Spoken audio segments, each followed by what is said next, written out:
رسول اللہ صلی اللہ علیہ وسلم نے فرمایا، جب تم میں سے کوئی پانی پیے تو برتن میں سانس نہ لے، اور جب بیت الخلاء میں جائے تو اپنی شرمگاہ کو دائیں ہاتھ سے نہ چھوئے اور نہ دائیں ہاتھ سے استنجا کرے۔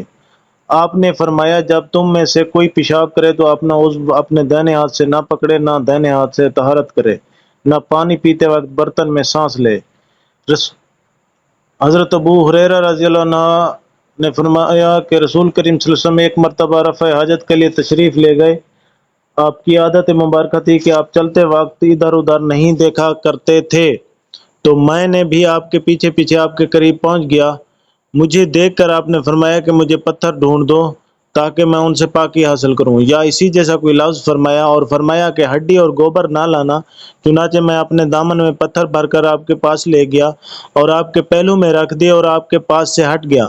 جب آپ قضائے حاجت سے فارغ ہوئے تو آپ نے پتھروں سے استنجا کیا۔